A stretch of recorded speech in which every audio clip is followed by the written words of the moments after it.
Gerą penktadienio vakarą Top Sport remiamoje pirmoje lygoje startuoja 10-ojo turo dvikovos. Atmosfera išsiveržė į priekį pirmojo kėlinio kamuolį ir dabar palei galinę liniją gali būti razgama pavojinga ataka. Gražus perdavimas čia, ataka tęsiasi, šansas, smūgis ir prieš jį ginasi Dominykas Aršulis, daug klaidinamų judesių, graži senelė, Giamangas ir 1-0. Kaip paprastai čia dabar Babrungas surezga savo ataką, vieną pakilęs Giamangas. Labai gerai pakeista atakos kryptis, Babrungo ataka, čia toks sumanymas. Iki komandos draugų, na, tai yra trenerių košmaras. Turi pavojingą standartą ir gauni štai tokią kontrataką. Smūgis ir reaguoja Dominykas, buvo ir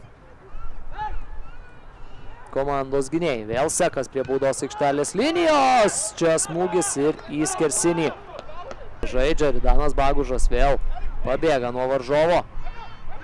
Šį kartą jo nepavyksta sugaudyti net ir ką tik aikštėje pasirodžiusiam, bei atrodo jėgus Manas Sekas. Jo perdavimas į dešinę, Aršulis pašokdino varžovą ten ir gera galimybė, bet rūksta į baudos aikštelę. Sekas, joje smūgis, rikošetas ir virš vartų lekia kamuolys, bet čia Osmanas Sekas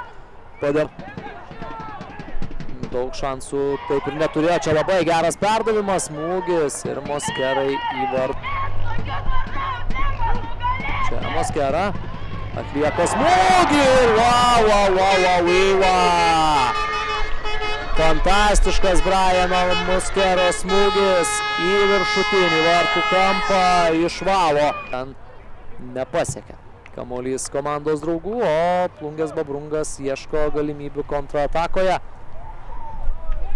Ir ta ataka klostosi visai neblogai. Tijani 3-0 su finalinė, galima sakyti, rungtynių sirena.